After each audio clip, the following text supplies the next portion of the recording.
ప్రైజ్లాడండి. 29వ ఉపవాస కూడికలో ప్రార్థన చేసుకుందామండి. స్తోత్రం స్తోత్రం స్తోత్రం స్తోత్రం దేవా, మహాగణుడా, మహాపరిశుద్ధుడా, మీకు వందనాలు స్తోత్రాలు ప్రభా. అయా 29వ రోజు ఉపవాస కూడికలో తండ్రి నాయన ఈ విధంగా కూడుకొని ప్రభా నేను ప్రార్థించే కృపను తండ్రి మా అందరికి కూడా ఇచ్చినందుకయా నీకు వందనాలు స్తోత్రాలు చెల్లించుకుంటున్నాం తండ్రి. అవును ప్రభా, ఉపవాస కొడుకులో కూడా ప్రభా ఇన్ని రోజులు తండ్రి కాచి కాపాడిన దేవా నీకు వందనాలు. ఈరోజు కూడా తండ్రి మీ దాసురాల ద్వారా వాక్యంతో కూడా మాతో మాట్లాడి సహాయం చేయండి, కృప చూపించండి. ఆయా వాక్యంతో మా జీవితాలు మార్చుకొని ప్రభా కుటుంబాలు తండ్రి ఆయా క్రీస్తు అనే బండి మీద స్థిరంగా మేము కట్టుకునే కృపను మాకు దయచేయండి. ఆయా మా శరీరాలు మేము నలకొట్టుకొని ప్రభా ఉపవాస కొడుకులో తండ్రి ఆయా ముందుగా తల్లి నడిచే కృపను కూడా మాకు దయచేయండి, సహాయం చేయండి. అయ్యన్ని రోజులు తోడుగా ఉన్నందుకు నీకు వందనాలు. ఇక ముందు కూడా ప్రభా తోడుగా ఉండి సహాయం చేసి కృప చూపించమని ప్రభా ఆయా మా అందరితో కూడా తోడుగా ఉండి సహాయం చేయండి. ఆయా ఈ లైవ్లో ఉంటున్న వారిని కూడా మీకు జ్ఞాపకం చేసుకునండి. ఆయా వారితో కూడా మీరు మాట్లాడి సహాయం చేసి వారి కుటుంబాలను ఆయన రక్షించండి, కాపాడండి తండ్రి, ఆశీర్వదించండి. ఆయా దినములు ఎంతో చెడ్డగా ఉంటుండగా తండ్రి ప్రభా ఆయా ప్రతి హృదయాన్ని కూడా ప్రభా నీ వాక్యంతో మాట్లాడి సహాయం చేయండి. ఆయా కృప చూపించండి ప్రభా. ఆయా ఎక్కడ క్షేమం లేదయ్యా, ఆయా నీలోనే క్షేమము తండ్రి నీకు వందనాలు స్తోత్రాలు ప్రభా. ఆయా ఇదిగో తండ్రి మరొకసారి నా ప్రభా నాకు ఇచ్చిన అవకాశాన్ని బట్టి అయా నీకు వందనాలు స్తోత్రాలు చెల్లించుకుంటా ప్రభా. ఆయా ఈ రోజంతట్లో కూడా ప్రభు నీ కాపుదాలను ఇచ్చినందుకు నీకు వందనాలు స్తోత్రాలు చెల్లించుకుంటూ ప్రభా ఇక ముందు జరిగే ఆయా ప్రతి నాయన కార్యక్రమంలో కూడా తోడుగా ఉండి సహాయం చేసి నీ కృప చూపించమని యేసునామములో అడుగుతున్నాం తండ్రి, ఆమేన్. మహిమ నీకే ప్రభు,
ప్రైజ్ లార్డ్. దేవుని పరిశుద్ధ నామమునకు మహిమ కలుగును గాక. చేరుకుడి వచ్చిన మీకు అందరికీ, లైవ్లో వీక్షిస్తున్న మీకు అందరికీ వందనాలు. ప్రియులారా, ఈ సమయంలో మరి పాటల ద్వారా ప్రభు మహిమపరచబడ్డాడు. లేఖనంలో నుండి కొద్ది నిమిషాలు దేవుని మాటలను మనం విన్నాం. మన మధ్యలో బేబీ టీచర్ గారు ఉన్నారు. వారు ఈ ఖమ్మం పట్టణంలోనే మరి తన ఉద్యోగాన్ని కూడా విడిచిపెట్టుకొని ప్రభు కొరకై సమర్పించుకొని ఎంతో ఆత్మల భారం కలిగి దేవుని పరిచర్య జరిగిస్తున్న దైవ సేవకురాలు మన మధ్యలో ఉండటం ఎంతైనా ఆశీర్వాదం. వారు మాకెంతో అత్యంత ప్రియులు. ఈ రాత్రికాల సమయంలో వారు కొద్ది నిమిషాలు దేవుని మాటలు అందిస్తూ ఉండగా అందరూ ప్రార్థనాపూర్వంగా ఉండి ప్రభు మాటలు ఆలకించాలని జ్ఞాపకం చేస్తూ ఈ సమయాన్ని మరి దైవ సేవకురాలు టీచర్ గారికి అప్పగిస్తూ అందరం చెప్పులు కొడుతూ అతను ఆహ్వానిద్దాం.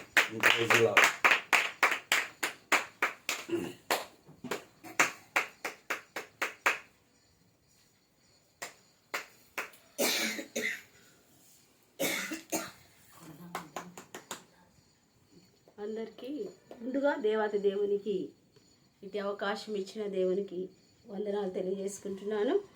ఆ రీతిగానే మరి సంఘ యొక్క గురువులు దైవ సేవకులు మరి పీటర్ పాలయ్య గారికి, మరి అమ్మగారికి సునంద గారికి ప్రత్యేకంగా దేవుని నామంలో వందనాలు. మరి చేరి వచ్చిన ఈ ఉపవాస కూడిక 29వ ఉపవాస కూడికి చేరి వచ్చిన సంఘమును కూడా దేవుని నామంలో వందనాలు తెలియజేసుకుంటున్నాను. ప్రత్యేకంగా మరి ఈ ఉపవాస దినములు మనం ఏర్పాటు చేసుకుంటున్న విధానం బట్టి ఒకసారి మనం జ్ఞాపకం చేసుకుందాం. దేవుడు లేఖనాల ద్వారా మనతో ఏం మాట్లాడతాడో, మరి మాట్లాడిన విధానముగా ఉపవాసం మనం ఉంటున్నామా లేదా? ఇప్పటి వరకు ఉపవాసం ఉన్నాం, దేవునికి స్తోత్రము. ఇప్పుడు కూడా మరి ఇంకా ఆ ఉపవాసము దేవునికి ప్రీతికరంగా, మన జీవితాల్లో అది మేలుకరంగా, ఆశీర్వకరంగా ఉండాలని దేవుడు జ్ఞాపకం చేస్తున్నాడు. కాబట్టి జ్ఞాపకం చేసుకుందాం. చిన్న ప్రార్థన చేసుకుందామండి. సర్వోన్నతుడా, సర్వశక్తివంతుడా మా దేవా, నీకు వందన స్తోత్రాలైనా. ఇదిగో నాయన శిలోహు ప్రార్థన మందిరం అంతటి బట్టి నీకు స్తోత్రాలైనా. ఇదిగో తండ్రి, మరి నాయన సేవకులను బట్టి నైనా, వారి కుటుంబాన్ని బట్టి, ఆయా సంఘమంతని బట్టి నీకు స్తోత్రాలు. ఇదిగో తండ్రి, మరి ఉపవాస దినములు ప్రారంభించి ఈ రోజుకు 29వ దినమునైనా నీకు వదనాలు. ఆయా ఈ సాయంకాల సమయంలో తండ్రి నీ మాటలు నైనా వినడానికి ఆసక్తి కలిగి మా జీవితాలనైనా ఈ ఉపవాసం ద్వారా నీకు దగ్గరగా నీ నామంలో అంటుకట్టబడాలని అయ్యా, ఎందుకంటే నువ్వు త్వరగా రానయ్యున్నావు తండ్రి. నువ్వు వచ్చినప్పుడు మేమందరం నీ ఎత్తబడే గుంపులో ఉండాలి. ఈ లోకంలో ఎవ్వరు విడబడకూడదయ్యా. ఇదిగో తండ్రి, అటువంటి నీ బలమైన శక్తి గల, మహిమ గల, మహత్యం గల నీ నోటి మాటల చేత మా అందరితో మాట్లాడి సహాయం చేయమని, అయా వినడానికి ఆసక్తిని, వినుబుద్ధిని కలిగించమని, నీ మాటలు భయముతో భక్తితో వినటానికి నీ కృప మా అందరికి అనుగ్రహించి సహాయం చేయమని చెప్తున్నా. నీ బిడగా అయా నా నోటి మాటలు కాదు కానీ కేవలం నీ నోటి మాట చేత మాట్లాడి సహాయం చేయమని మన ప్రభువును ఆయన ప్రియకుమారుని యేసుక్రీస్తు నామములో వినయంగా బతిమాలు పెట్టుకుంటున్నాం తండ్రి. ఆమేన్. మరొకసారి దేవుని నామంలో అందరికీ వందనాలు తెలియజేస్తున్నాను. చాలాసార్లు మనము వాక్యాన్ని విని ఉండవచ్చేమో, కానీ మరలా మాట్లాడుతున్నాడు అంటే మరి మనం ఇంకా ఏదో దేవుని దగ్గర నేర్చుకోవాల్సి ఉంది. కాబట్టి పరిశుద్ధ గ్రంథంతో చాలా మన యెషయా గ్రంథంలోంచి 58వ అధ్యాయం మనం జ్ఞాపకం చేసుకున్నట్లయితే ఈ భాగంలో ఉపవాసము గురించి ఇక్కడ రాయబడినట్టు మనం చూస్తున్నాం. ఆనాడు ఆయన బిడ్డలుగా వారు ఉపవాసము ఉన్న తీరును జ్ఞాపకం చేస్తున్నాడు. ఈరోజు మనం కూడా దేవుని బిడ్డలుగా మరి ఉపవాసము ఏ రీతిగా ఉంటున్నాం, మరి అక్కడ ఉంటున్న వారు చేసిన ఉపవాసము ఈరోజు క్రీస్తును కలిగి మనం ఉంటున్న ఉపవాసము. సో ఈ ఉపవాసము మరి వారి ఉపవాసము దేవుని దగ్గరికి చేరిందా? ఈరోజు మన ఉపవాసము దేవుని దగ్గరికి చేరుతుందా? చేరకుండా ఉండటానికి కారణాలు. సో వీటిని మనం జ్ఞాపకం చేసుకుందాం. 58వ అధ్యాయం, యెషయా గ్రంథము 58వ అధ్యాయం ఒకసారి మనం జ్ఞాపకం చేసుకుంటే మనము ఈ 3వ వచనం నుంచి 2వ వచనం నుంచి మనం ఒక్కసారి జ్ఞాపకం చేసుకుంటే, ఇక్కడ యాకోబు ఇంటి వారికి వారి పాపములను తెలియచేయము, తమ దేవుని న్యాయ విధిని విడువక నీతిని అనుసరించు వారైనట్టు అనుదినము వారు నా యొద్ద విచారణ చేయొచ్చు, నా మార్గములు తెలుసుకొననిచ్చ కనపరచుదురు, తమకు న్యాయమైన తీర్పులు తీర్చవలనని వారు అడుగుదురు, దేవుడు తనకు ప్రత్యక్షుడు కావాలనని ఇచ్చయింతురు. సో దేవుడు వారి పక్షాన న్యాయం చేయాలని, మరి వారి పక్షాన మంచి చేయాలని, తర్వాత వారి పక్షాన న్యాయమైన తీర్పుల కొరకు వారు దేవుని దగ్గరికి వస్తున్నారు అని ఇక్కడ లేఖనం రాయబడింది. ఎలా వస్తున్నారు అని అంటే ఉపవాసంతో దేవుని దగ్గరికి వస్తున్నారు. ఈరోజు మనం కూడా ఉపవాసాలు ఉంటున్నాం. ప్రతి సంఘంలో కూడా ఒకరు 45 దినాలు అంటే నెలలు వారు మరి అనుకూలమైన పరిస్థితుల్లో సంఘాన్ని బట్టి 40 దినాలు, ఒకరేమో డిసెంబర్లో ఉండొచ్చు, నవంబర్లో ఉండొచ్చు, కొందరు మార్చి నెలలో, అలా ఫిబ్రవరి నుంచి మార్చి, ఇలా కొన్ని నెలలు ఏర్పాటు చేసుకొని 40 దినాలు 30 దినాలు. ఈ మధ్యకాలంలో చాలామంది సేవకులు మరి అవసరాన్ని బట్టి 21 దినాలు ఇలా అనేక రకంగా ఉపవాసం ఉంటున్నాం. దీంట్లో తప్పేమీ లేదు. కానీ మనం ఈ ఉపవాస దినాల్లో దేవునికి దగ్గరగా ఉండటానికి మరి మనం ఏమేం చేస్తున్నాం, ఆ ఉపవాసంలో మనం చేయవలసినవి దేవుడు ఏదైతే చెప్పాడో అది చేస్తున్నామా చెయ్యట్లేదా? సో చెయ్యకపోతే అలా చేయటానికి ప్రయత్నం చేద్దాం. ఎందుకంటే దేవుని దగ్గర మనము మన తప్పిదాలను సరిచేసుకొని సరి అయిన తిన్నని మార్గంలో నడవటమే దేవుని యొక్క ఉద్దేశము. ఆ రోజు మరి యెషయా గారి ద్వారా దేవుడు తెలియచేసిన మాటలు, ఆ రోజు ఆయన బిడ్డలైన ఇశ్రాయేలు నిమిత్తము జ్ఞాపకం చేస్తున్నాడు. యాకోబు ఇంటి వారి పాపముల నిమిత్తం ఇక్కడ జ్ఞాపకం చేసుకున్న 3వ వచనంలో, యెషయా గ్రంథము 58 3వ వచనంలో ఇక్కడ జ్ఞాపకం చేస్తున్నారు. మేము ఉపవాసం ఉండగా నీవెందుకు చూడవు, మేము మా ప్రాణములను ఆయాసపరచుకొనగా నీవెందుకు లక్ష్య పెట్టవు అని అందురు. మీ ఉపవాస దినమున మీరు మీ వ్యాపారము చేయుదురు, మీ పని వారి చేత కఠినమైన పని చేయించుదురు, మీరు కలహపడుచు వివాదము చేయొచ్చు, అన్యాయంగా గుద్దులాడుచు ఉపవాస ముందురు, మీ కంఠధ్వని పరమన వినబడినట్లుగా మీరిప్పుడు ఉపవాస ఉండరు. అట్టి ఉపవాసము నాకు అనుకూలమా? మనుషుడు తన ప్రాణమును బాధపరచుకోవలసిన దినము అటుదేనా. ఇక్కడ వారి నిమిత్తం వారు ఉంటున్న ఉపవాసాన్ని ఒకసారి జ్ఞాపకం చేస్తున్నాడు. మేము అక్కడున్న ప్రజలు ఉపవాసం ఉంటున్న ఆయన బిడ్డలు ఆయన అడుగుతున్న ప్రశ్న అంట. ఏమని అడుగుతున్నాడంటే, మేము ఉపవాసం ఉండగా నువ్వెందుకు చూడవు అని దేవుణ్ణి అడుగుతా ఉన్నారు. ఇంకొక మాట, మేము మా ప్రాణమును ఆయాసపరచుకొనగా నీవెందుకు లక్ష్య పెట్టవు, ఇక్కడ జ్ఞాపకం చేస్తున్నాడు అని అందురు అని యెషయా గారి ద్వారా మరి యాకోబు ఇంటి వారు ఉంటున్న ఉపవాసమును బట్టి అక్కడ జ్ఞాపకం చేస్తూ ఉన్నాడు. వారు ఏమని దేవుణ్ణి అంటున్నారంటే, మేము ఉపవాసం ఉన్నప్పుడు నువ్వు మాకు వెళ్ళేందుకు చూడట్లేదు కదా, మా ప్రాణాన్ని మేము ఏం చేసుకుంటున్నామంట, ఆయాసపరుచుకుంటున్నాం. ఇంకేమంటున్నారంట, మీరెందుకు లక్ష్య పెట్టట్లేదు అని ఇక్కడ యేసయ్యను అంటే దేవుణ్ణి ప్రశ్నిస్తూ ఉన్నారు. ఇప్పుడు ఇలా అంటున్నారు అని అంటే ఆ ప్రజలు యాకోబు ఇంటి వారు ఇశ్రాయేలు అందరూ ఉపవాసం ఉన్నప్పుడు ఇదిగో మీరెందుకు వినట్లేదు దేవా అని అడుగుతున్నారట. సో దేవుడే చెప్తున్నాడు యెషయా గారి ద్వారా. వాళ్ళు అడిగే ప్రశ్నలు, ఉపవాసం ఉన్నప్పుడు వాళ్ళు అడుగుతున్నారు కొన్ని ప్రశ్నలు. ఏంటంటే, నువ్వెందుకు మాకెళ్ళి చూడట్లేదు కదా, మా ప్రాణాలను మేము ఆయాసపరుచుకుంటున్నాం కదా, మమ్మల్ని ఎందుకు నువ్వు లక్ష్య పెట్టట్లేదు అని అడుగుతున్నారు. దానికి దేవుడు ఇస్తున్న జవాబు ఏంటో తెలుసా? మీ ఉపవాస దినమున మీరేం చేయట్లేదట, వ్యాపారం మానేయట్లేదట. ఏం మానేయట్లేదట? వ్యాపారం. నువ్వు ఎన్ని దినాలు ఉపవాసం ఉండాలనుకున్నావు? 40 దినాలు. ఎన్ని దినాలు ఉండాలనుకుంటున్నావు? 30 దినాలు. లేకపోతే ఎన్ని దినాలు ఉండాలనుకుంటున్నావు? 20 దినాలు. 3 దినాల 1 దినమా? సో ఆ దినాన్ని ఎవరికి ఇవ్వాలి? నువ్వు దేవునికి ఇవ్వాలి. ఆ దినమంతా ఎవరితో గడపాలి? దేవునితో గడపాలి. దేవునితో గడపాల్సిన నీవు ఏం చేస్తున్నావు అంటే, పేరుకి ఉపవాసం అంటున్నావు. నువ్వేం చేస్తున్నావు అంటే, నీ కుటుంబాన్ని పోషించుకునే ఏదైతే పని ఉందో ఆ పనికి నువ్వు వెళ్ళిపోతున్నావు. కదా, పేరేమో ఉపవాసం కదా. ఒక ప్రార్థన చేసుకుంటున్నావు, వాక్యం చదువుకుంటున్నావు, వెళ్ళిపోతున్నావు. కానీ ఇక్కడ దేవుడు ఏమంటున్నాడంటే మీరు ఉపవాసం ఉంటున్నా అంటున్నారు, మీ ప్రాణాన్ని ఆయాసపరుచుకుంటున్నా అంటున్నారు. కానీ మీరు ఉపవాసం ఉన్నప్పుడు ఏం చేస్తున్నారంటే వ్యాపారాలు చేస్తున్నారు. వాళ్ళ ఉద్యోగాలు కావచ్చు. ఈరోజు ఉద్యోగాలు ఎవరికి పనులుంటే కుటుంబ పోషణ కొరకు అందరూ పనులు చేసుకుంటాం.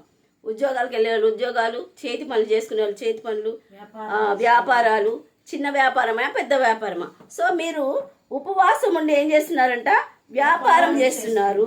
ఇంకోటి ఏంటంటే మీ ఇంట్లో పనివారు ఎవరైనా ఉంటే ఆ పనివారి చేత ఏం చేస్తున్నారంట, కఠినమైన పని చేయిస్తున్నారట. దేవి స్తోత్రం కదా. మనం ఏమంటామంటే పని వాళ్ళ ఇంట్లో ఉన్నారనుకో ఏం చేస్తాం మనము, నేను అసలే ఉపవాసం ఉన్నా, నాకు నీరసంగా ఉంది కదా, డబల్ పని చేపిస్తూ ఉంటాం. మనం చేయాల్సిన పని కూడా వాళ్ళ దగ్గర ఏం చెప్తున్నాం, మేము ఉపవాసం ఉంటామమ్మా ఈ 40 రోజులు, మేము ఉపవాసం ఉంటాం ఈ 10 రోజులు, కాబట్టి మాకు ఎక్స్ట్రా నువ్వు పని చేయాలి. సో మీరు ఉపవాసం ఉండి మీ పని వారి చేత ఏం చేపిస్తున్నారట, కఠినమైన పనులు చేయిస్తున్నారు. మీరు కలహపడుచు, వివాదము చేయొచ్చు, అన్యాయముగా దేవి స్తోత్రం 3 చెప్తున్నాడు. కలహపడటం కదా, ఇంకోటి వివాదము, అన్యాయముగా గుద్దులాడుతున్నారట ఒకళ్ళ మీద ఒకళ్ళు కదా. అక్కడ నేరాలు వేసుకొని కదా, అన్యాయమైన తీర్పులు. సో అన్యాయంగా అక్కడ ఏం చేస్తున్నారట, గుద్దులు ఆడుతూ ఉన్నారు, కలహపడుతూ ఉన్నారు. కలహాలంటే గొడవలే కదా, వివాదాలు అనేక రకాలుగా గొడవలు, భార్యాభర్తల మీద గొడవలు, ఇంటి పక్కన వాళ్ళతో వస్తూ ఉంటుంది కదా, రక్త సంబంధుల మధ్య గొడవలు, ఎక్కడైనా ఉద్యోగాలు చేస్తుంటే అక్కడ కూడా. అంటే మనం ఎన్ని అంటే ఉపవాసం ఉన్నప్పుడు ఇన్ని రకాలైన పొరపాట్లు చేస్తున్నాం. ఇక్కడ దేవుడు జ్ఞాపకం చేస్తున్నాడు, మీరు ఉపవాసం ఉన్నప్పుడు కలహపడుచు వివాదము, అన్యాయముగా గుద్దులాడుతున్నారు. అన్యాయంగా అంట, న్యాయంగా కాదు. ఏసయ్య ఒక మాటను జ్ఞాపకం చేస్తున్నాడు. ఒక అన్యాయస్తుడైన న్యాయాధిపతి కంట ఒక విధవరాలు వెళ్ళిందంట. అతను ఎవరు, అన్యాయస్తుడే, కానీ న్యాయం చేయడని తెలిసినప్పటికీ అక్కడికి వెళ్ళింది. ఏ విషయంలో, తనకు న్యాయం చేయమని. వెళ్ళగానే చేశాడా, చేయలా. ఎప్పుడు చేశాడు, ఆ విధవరాలు వెళ్తున్న సమయంలో అతనికి విసుగు వచ్చిందంట. విసుగును బట్టి న్యాయం చేస్తారు. అది ఏ సందర్భంలో చెప్పాడంటే ప్రార్థించడానికి మీరు విసుగు లేకుండా చెయ్యండి. అదిగో ఆ విధవరాలు ఆ అన్యాయస్తుడైన న్యాయవాది దగ్గరికి ఎలా వెళ్ళిందంట, ఆయనకి విసుగు వచ్చే వరకు విసుగులో న్యాయం చేశాడట. అర్థమవుతుందా, విసుగులో న్యాయం చేయగలిగిన స్థితి ఆ వ్యక్తిలో దేవుడు కల్పించాడు. కాబట్టి మనం దేవుని దగ్గరకు వస్తున్నప్పుడు ఒక అన్యాయస్తుడే న్యాయం చేసినప్పుడు మరి దేవుడు న్యాయవంతుడు కదా, ఆయన యథార్థవంతుడు కదా, మరి ఆయన దగ్గరికి మనం ఉపవాసంతో ఎలా రావాలి? ఆయన నీతిపరుడు, ఆయన పరిశుద్ధుడు, ఆయన యథార్థవంతుడు. సో నీ పట్ల ఆయన కార్యాలు చేయాలంటే, నీ తప్పిదాన్ని క్షమించాలి అంటే నువ్వు చేయాల్సిన పనులు ఏంటి అంటే, ఇదిగో ఇప్పుడు చెప్పిన ఈ పనులు చేయకూడదు.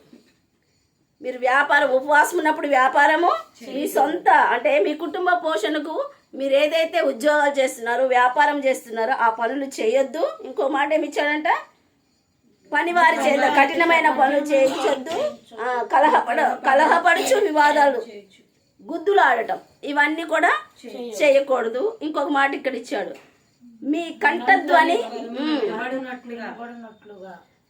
అంటే మన స్వరము, ఉపవాసం ఉంటున్నాం, మన స్వరం అంట దేవునికి వినపడే విధముగా ఉపవాసము లేదు. మన స్వరం ఎవరికి వినపడాలి? వినపడాలంటే మనకి ఎవరికి దగ్గరగా ఉండాలి? దేవునికే దగ్గరగా ఉండాలి కదా. దేవునికి దగ్గరగా ఉండాలి అని అంటే దానికి కొంచెము దేవుడు చెప్తున్నాడు ప్రత్యేకమైన స్థితిలో ఈ ఉపవాసాన్ని ఎలా ఆచరించాలి.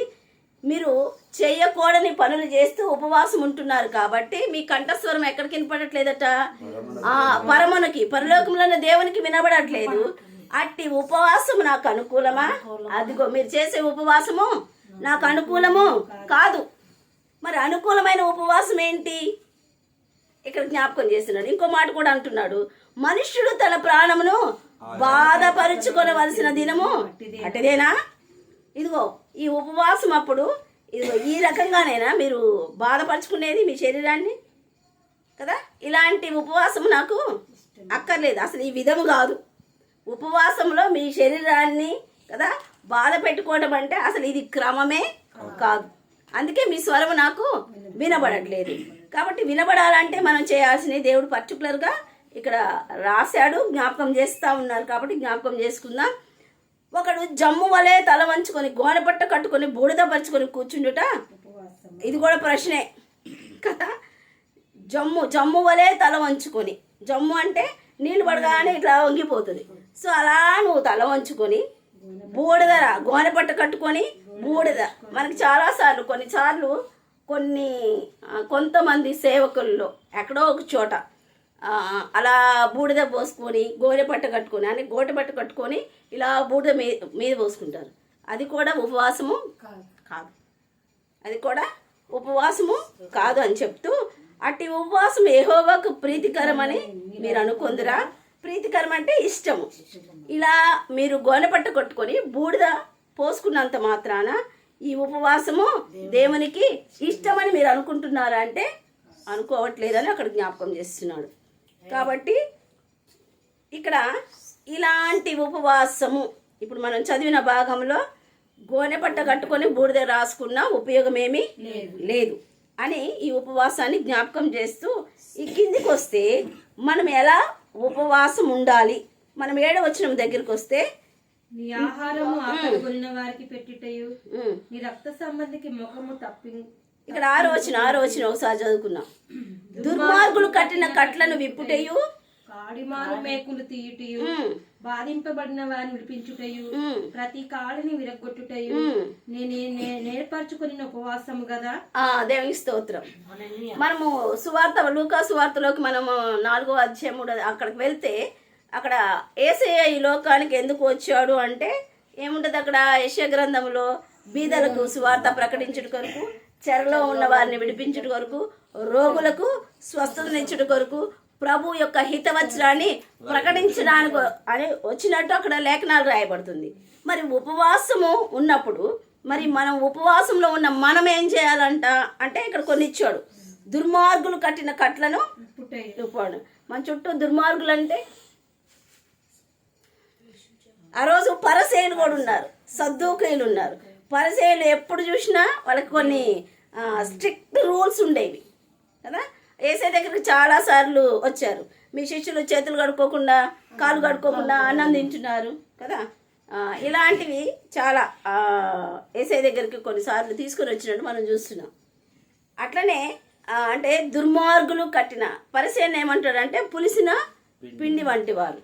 ఈ పులిసిన పిండి యొక్క జోలికి మీరు పోవద్దు. ఆ పులిసిన పిండితో ఎవరైతే కలిశారో అంతకుముందంట అంటే ఈ పరిసయ్యులు పెట్టిన ఆ కఠినమైన ఆంక్షలు ఏవైతే ఉన్నాయో లోకపరమైనవి, వాటిని బట్టంట దేవుని దగ్గరికి రావటానికి చాలామంది ఇష్టపడక వెళ్ళిపోయిన వారు ఉన్నారట. వాక్యమే సెలవిస్తూ ఉంది. కాబట్టి జ్ఞాపకం చేసుకుందాం, దేవుని దగ్గరికి మనం రావాలి అని అంటే విరిగి నలిగిన హృదయాలు. నువ్వు ఉపవాసం ఉన్నప్పుడు నువ్వు విరిగి నలిగిన హృదయము, దేవుడు విరిగి నలిగిన హృదయాన్నే లక్ష్య పెడతాడట. సో కాబట్టి మనము ఆయన మన విషయంలో లక్ష్య పెట్టే విధంగా, మనని పట్టించుకునే విధంగా, మన పట్ల శ్రద్ధ తీసుకునే విధంగా ఉపవాసము చేయగలగాలని దేవుడు ఇక్కడ జ్ఞాపకం చేస్తున్నాడు. ఇప్పుడు దుర్మార్గులు కట్టిన కట్లను విప్పుటయు కదా, కాడిమాను మోకులు తీయుటయు. చాలామంది చాలాసార్లు ఏం చేస్తారంటే, ఇదిగో మీరు ఈ లోపల చర్చిలో పనులు చేయొద్దు, మీరు బయటే చేయాలి కదా, మేమే పైన కూర్చోవాలి, మీరు కింద కూర్చోవాలి.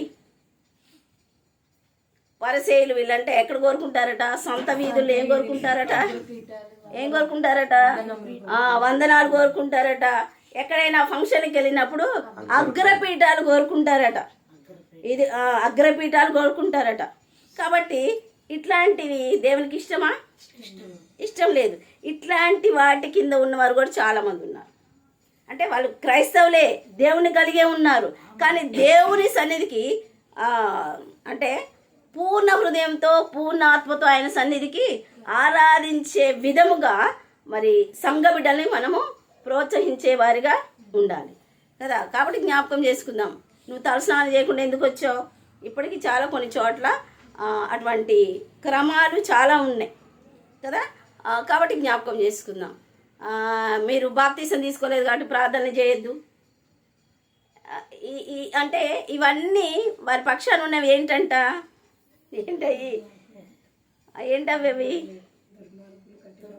కఠినమే. అది దేవుని సన్నిధికి వస్తున్నారు వారి మీద అటువంటి కఠినమైన ఆంక్షలు పెట్టినప్పుడు వారు పూర్తి మనపూర్వకంగా వారు దేవుని సన్నిధికి వచ్చి ప్రార్థన చేయగలరా?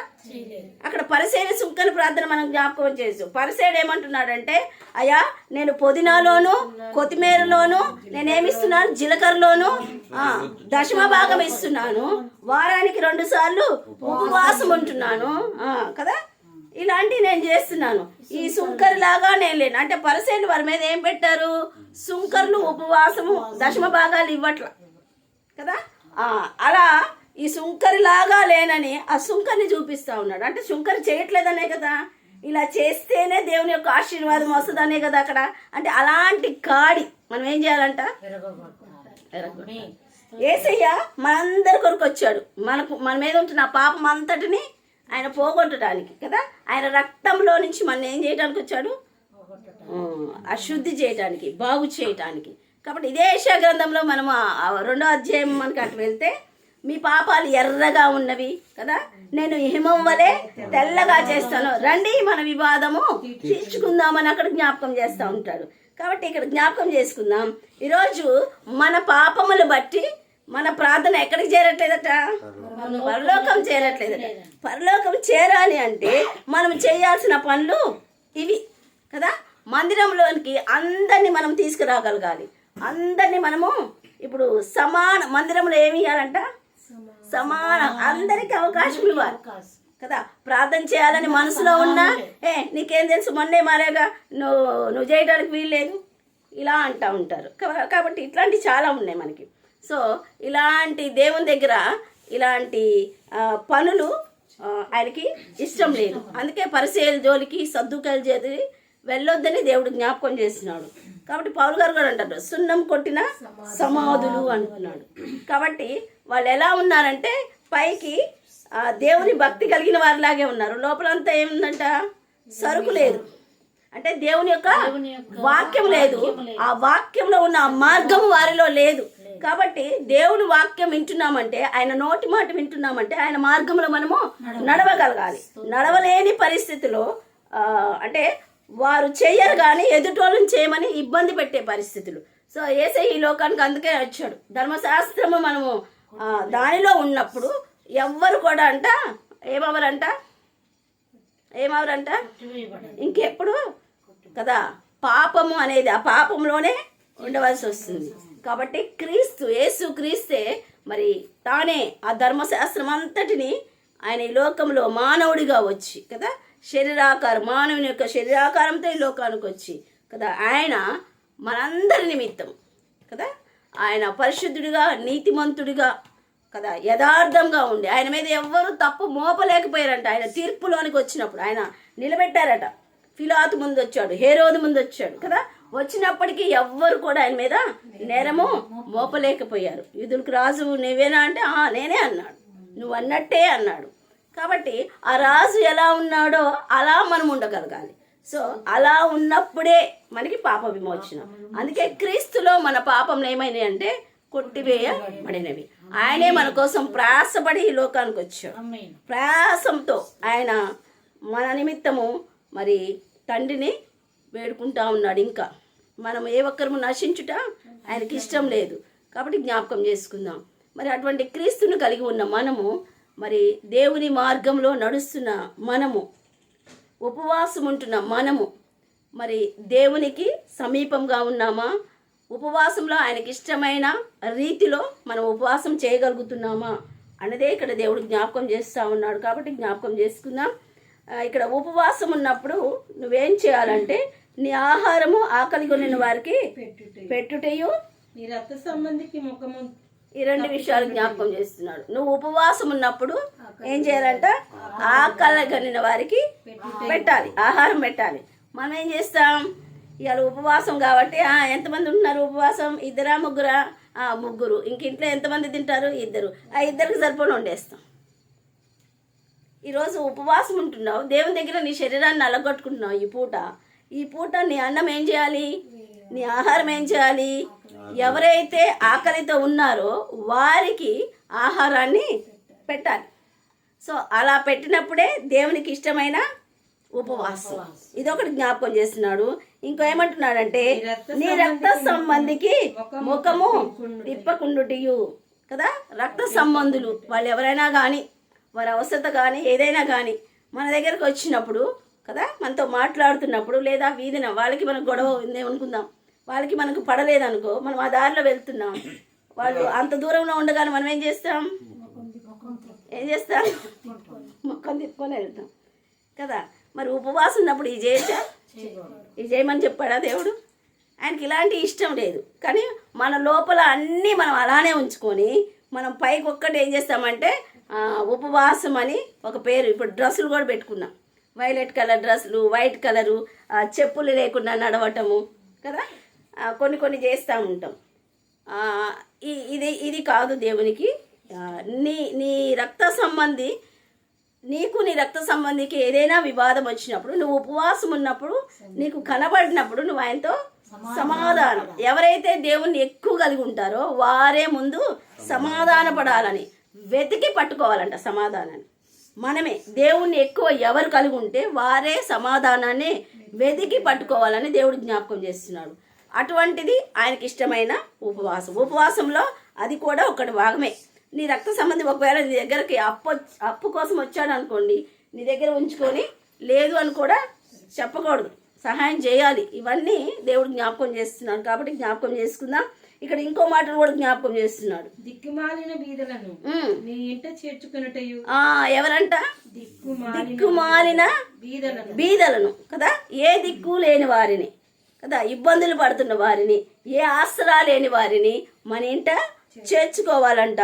వస్త్రహీనునికి కనబడినప్పుడు వారికి వస్త్రం.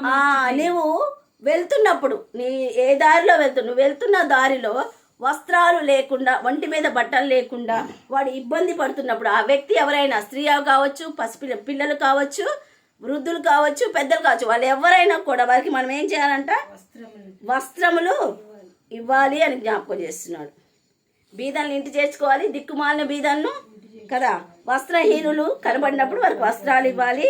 ఇదే కదా నాకు ఇష్టమైన ఉపవాసము.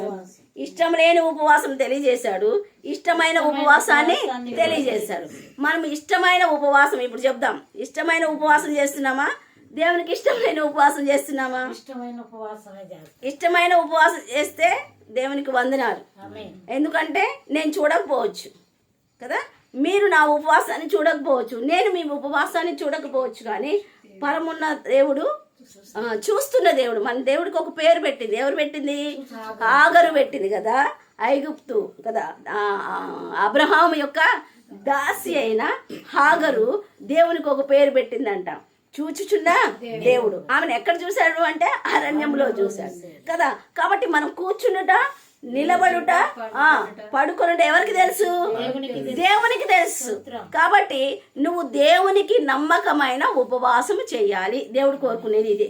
సో ఇటువంటి ఉపవాసము ఆయనకు యోగ్యమైనది. ఇటువంటి ఉపవాసము నీవు చేసినప్పుడు నీ స్వరము ఎక్కడికి వినబడిద్దట?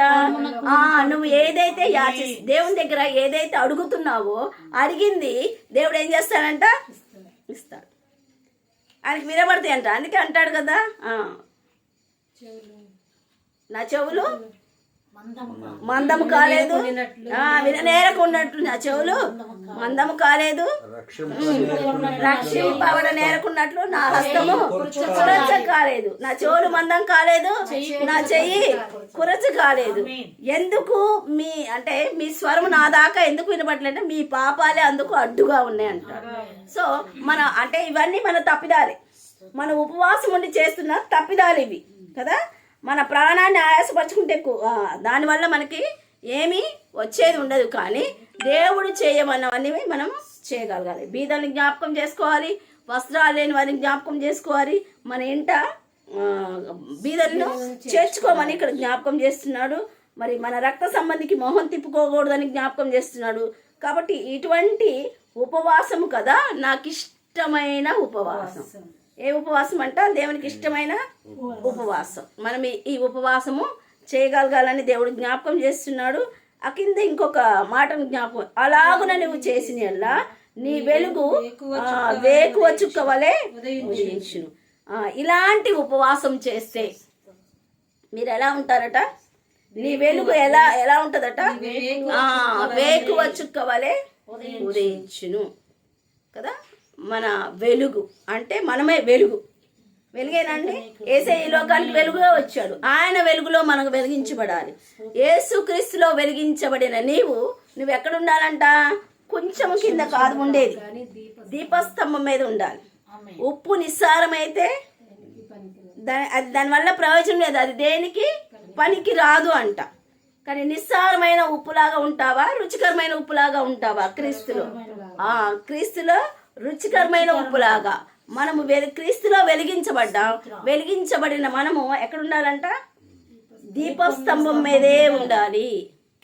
సో కొంచెము కింద, టేబుల్ కింద ఇట్లా ఉండకూడదని దేవుడు జ్ఞాపకం చేస్తూ ఉన్నాడు. కాబట్టి ఈరోజు జ్ఞాపకం చేసుకుందాం. నీ ఉపవాసము, నా ఉపవాసము దేవుని దగ్గర ఒకసారి పరీక్షించుకుందాం. సో అలా పరీక్షించుకున్నప్పుడు మనము ఉపవాసంలో మరి ఎన్ని తప్పులు చేస్తున్నాం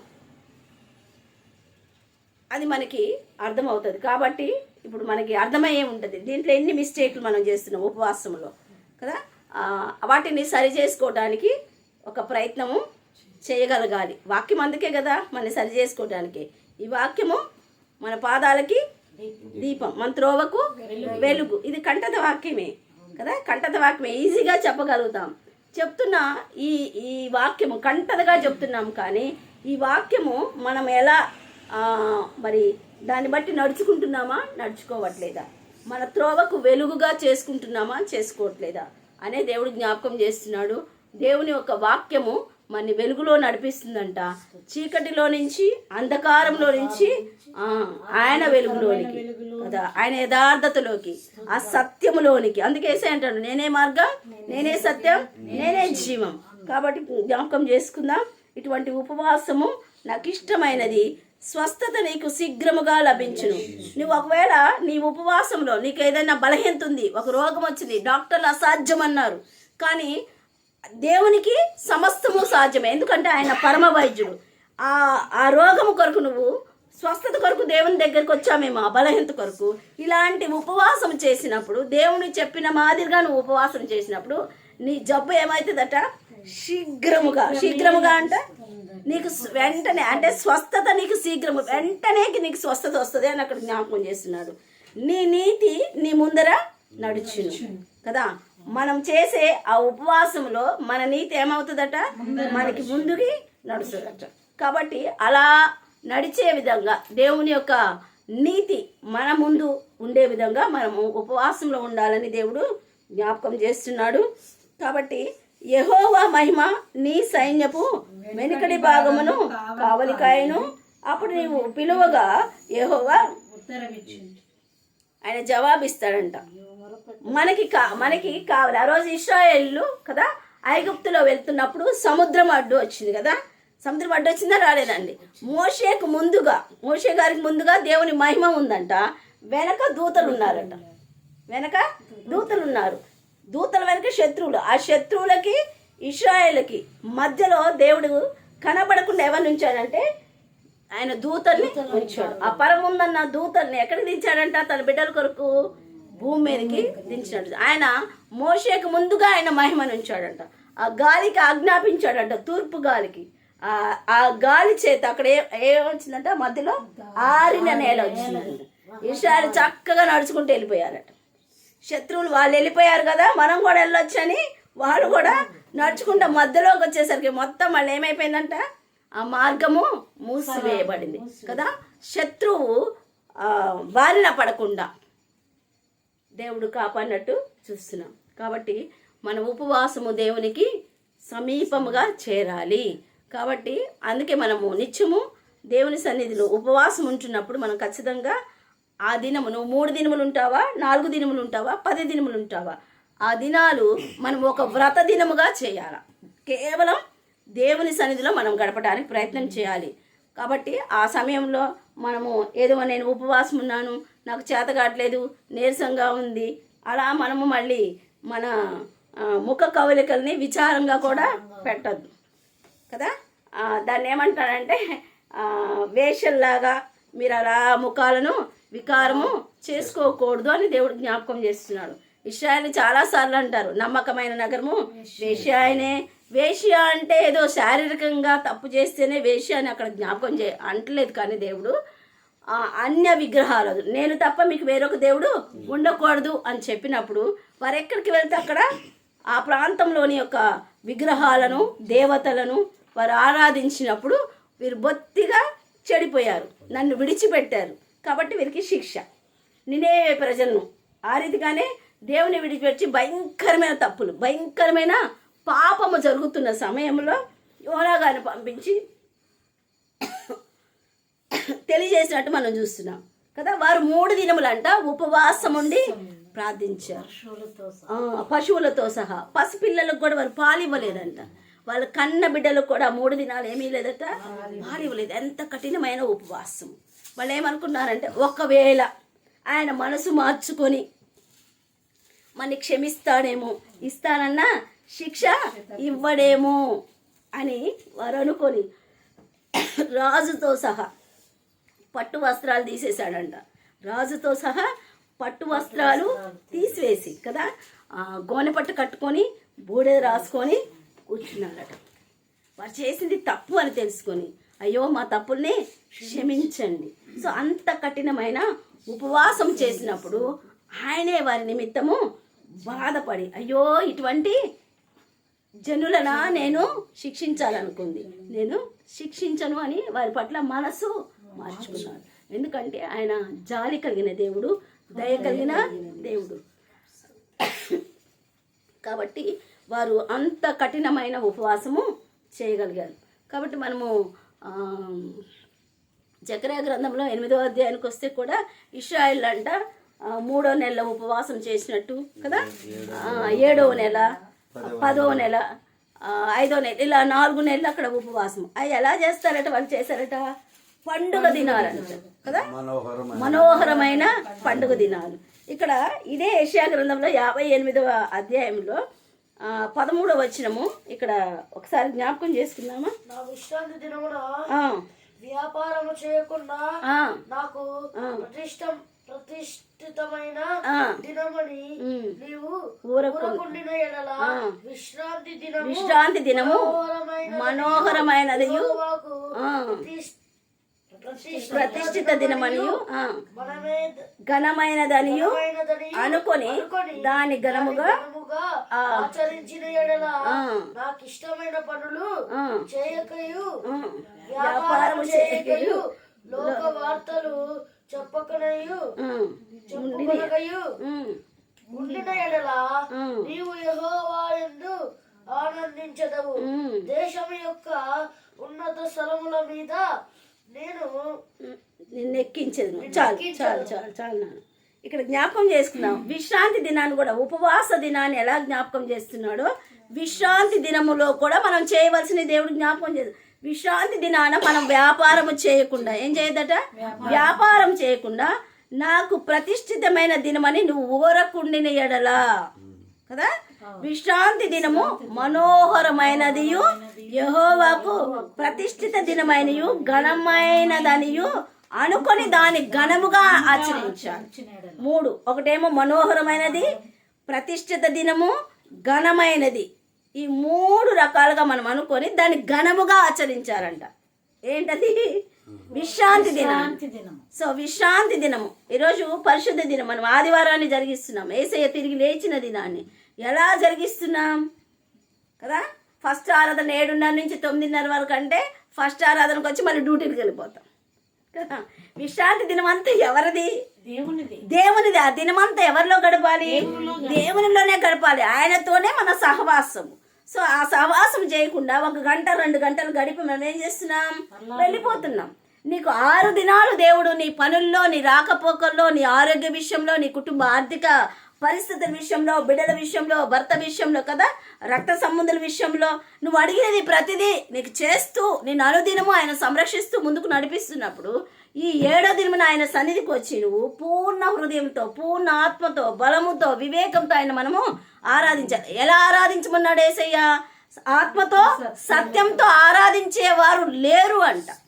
సో ఈ ఉపవాస దినమునైనా కూడా వ్యాపారము చేయకూడదు. పరిశుద్ధ దినము రోజు కూడా ఆ దినమంతా కూడా మనము కుటుంబాలు పోషించే ఆ వ్యాపారము, ఆ ఉద్యోగాలు మనం చేయకూడదని దేవుడు జ్ఞాపకం. దాన్ని మనోహరముగా చేయగలగాలి. అది మనోహరమైనదట.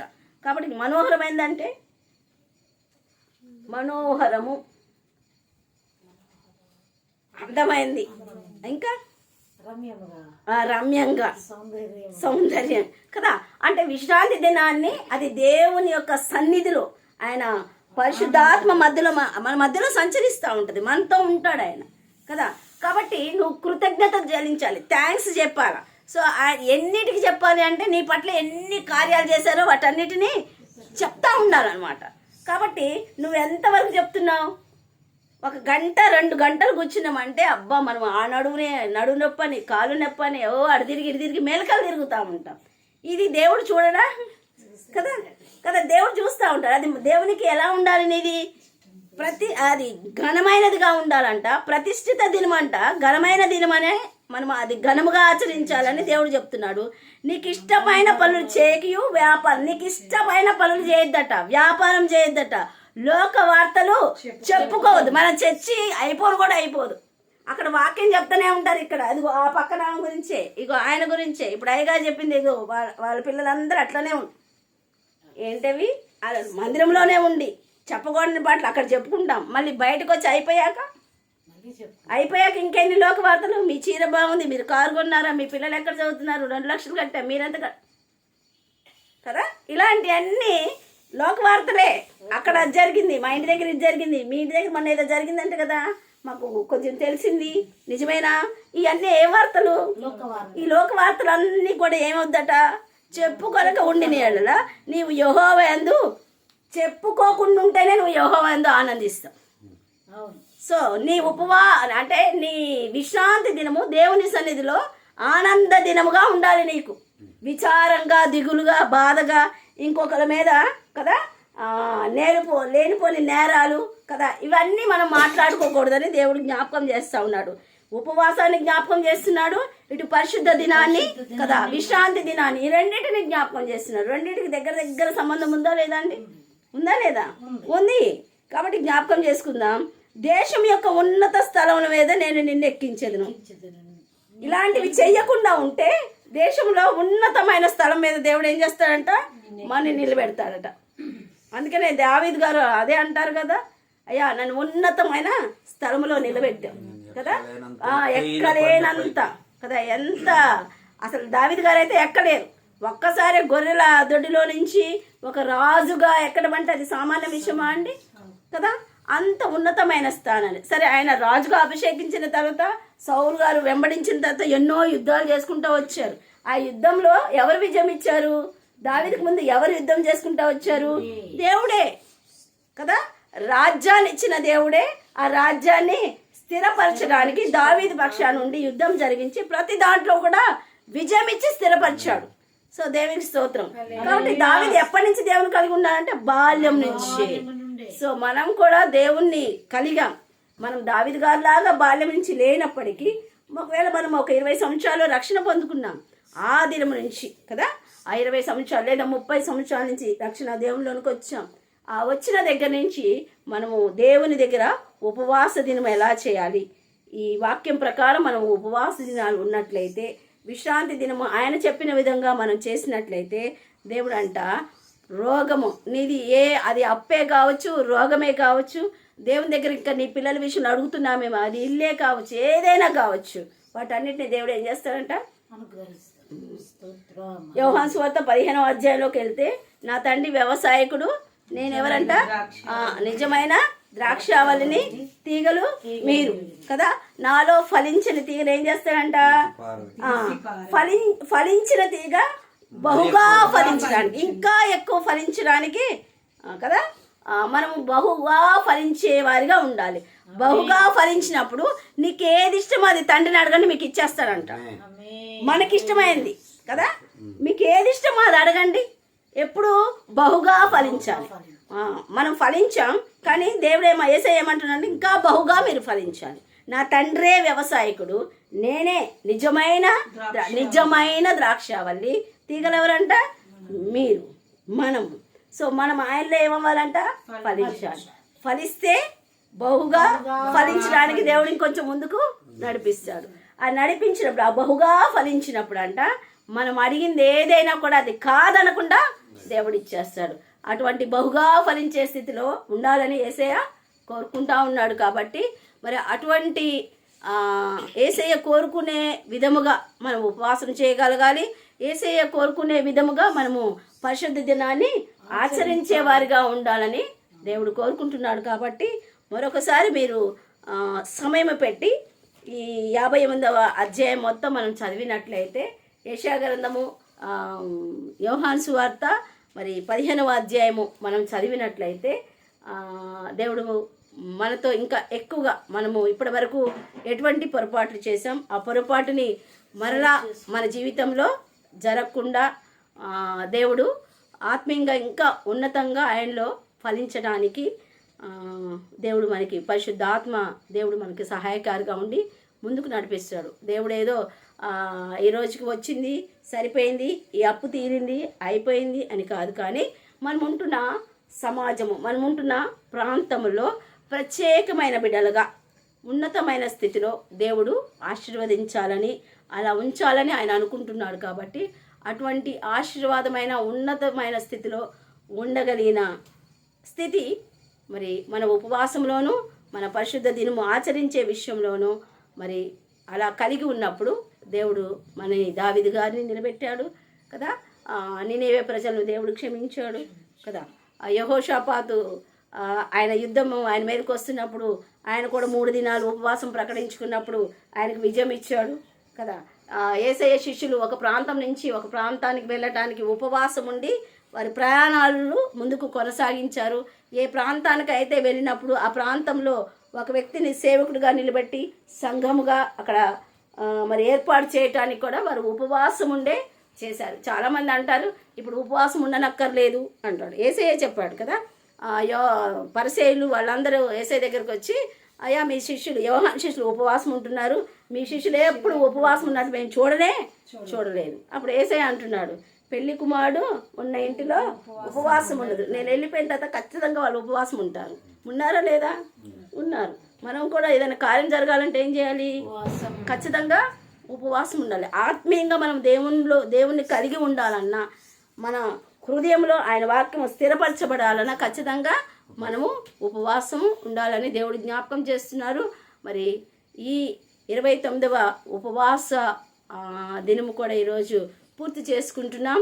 ఇంకా మరి మిగిలిన 11 దినాలు 40 దినాలు కాబట్టి ఈ 11 దినాల్లో మనం ఇప్పుడు చెప్పబడిన వాక్యములో ఏదైనా మనము తెలియక పొరపాటు చేస్తే ఆ పొరపాటును సరిదిద్దుకుంటూ దేవుడిచ్చే ఉన్నతమైన స్థితిని మనం పొందుకోవాలని దేవుడు కూడా పరమందుండి చూస్తూ ఉన్నాడు.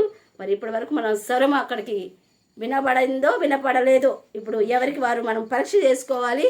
అయ్యా మరి నా స్వరము వినబడలేదు అని నేను అనుకుంటున్నాను అనుకున్నవారు ఒకసారి మనము దేవుని దగ్గర తప్పు ఒప్పుకొని వినబడే మాదిరిగా నేను ఉపవాసం చేయడానికి, వినబడే మాదిరిగా పరిశుద్ధ దినాన్ని విశ్రాంతి దినాన్ని ఆచరించే స్థితిని నాకు దయచేయండి. ఒకవేళ అటువంటి దేవుడు చెప్పిన మాదిరిగా ఉపవాసం చేస్తే ఇంకా బహుగా ఫలించాలన్నది దేవుని ఉద్దేశము.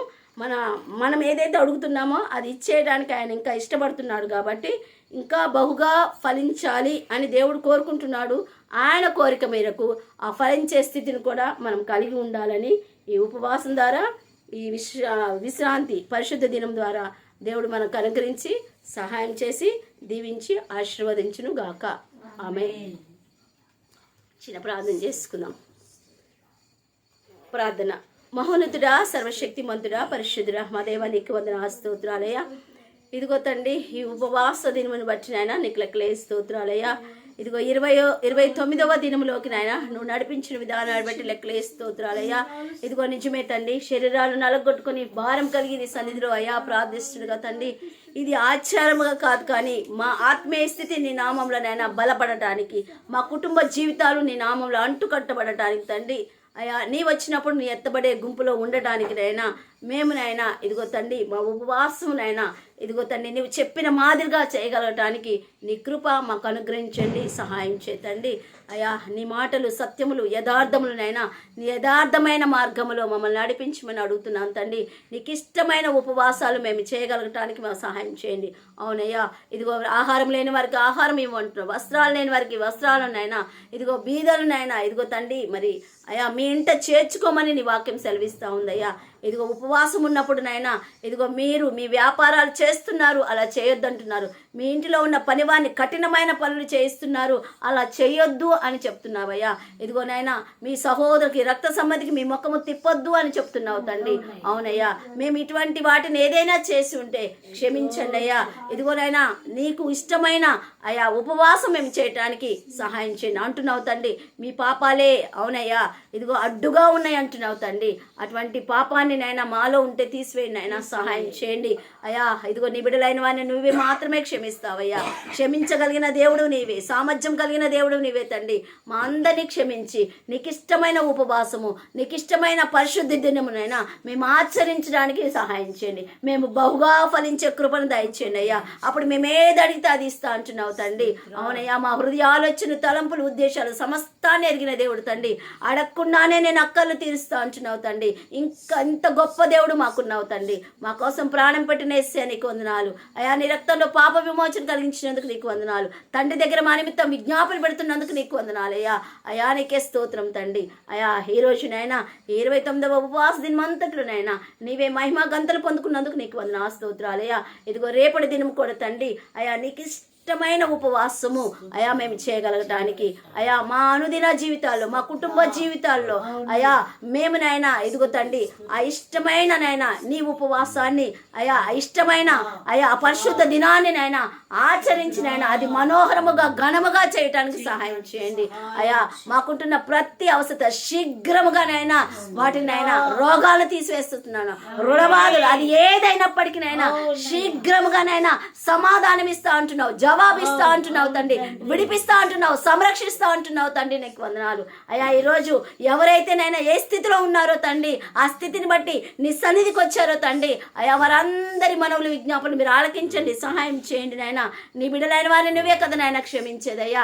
ఇదిగో తండ్రి అయ్యా మా అందరినీ క్షమించి నాయన ఇక మీదట నీకు ఇష్టమైన అయా ఉపవాసము, నీకు ఇష్టమైన పరిశుద్ధిని మేము అందరం ఆచరించినైనా ఇదిగో తండ్రి మాకు ఏది ఇష్టమో అది నువ్వు ఇస్తా అంటున్నావు తండ్రి. అటువంటి ఇష్టమైన అయా ఇవి మా జీవితాల్లో మాకు కావలసిన సమస్తాన్ని మీరు సమకూర్చి అనుగ్రహించమని అయా ఇదిగో తండ్రి. మరి రేపటి దినాన మరలా మేము నాయన ఈ ఉపవాసంలో తండ్రి అయా నీ వాక్యం చేతనైనా ఇంకా బహుగా ఫలించడానికి నీ కృప మాకు అనుగ్రహించండి, సహాయం చేయండి. ఈ రాత్రి సమయంలో మా పడకల మీదకి వెళ్తుండగా తండ్రి నీ సన్నిధి తోడుగా ఉంచి ఆయన మా ప్రాణములకు నెమ్మదిని మీరు కలుగ చేయమని, రేపు ఉదయకాలం లేచి నీకు కృతజ్ఞతాస్తుతులు చెల్లించే గొప్ప భాగ్యం మనకు అనుగ్రహించి సహాయం చేయమని అయా. నీ వాక్యంతో పోషించినందుకు నీకు వందనాలు అయా. ఇక మీద కూడా మమ్మల్ని సంరక్షించండి, కాపాడండి, ముందుకు నడిపించండి అయా. నీవే తోడుగా ఉన్నామని యేసయ్య అతి పరిశుద్ధ నామములో వినయముగా బతిమాలు వేడుకుంటున్నాం తండ్రి. మరి ఇటు అవకాశాన్ని దేవుడు నాకు అనుగ్రహించినందుకు ఆయనకి వందనాలు తెలియజేస్తున్నాను. మరి సంఘ సేవకులు, దైవ సేవకులు, మరి సేవకురాలు, మరి సంఘ బిడ్డలందరూ కూడా ప్రత్యేకంగా దేవుని నామంలో వందనాలు తెలియజేస్తున్నాను.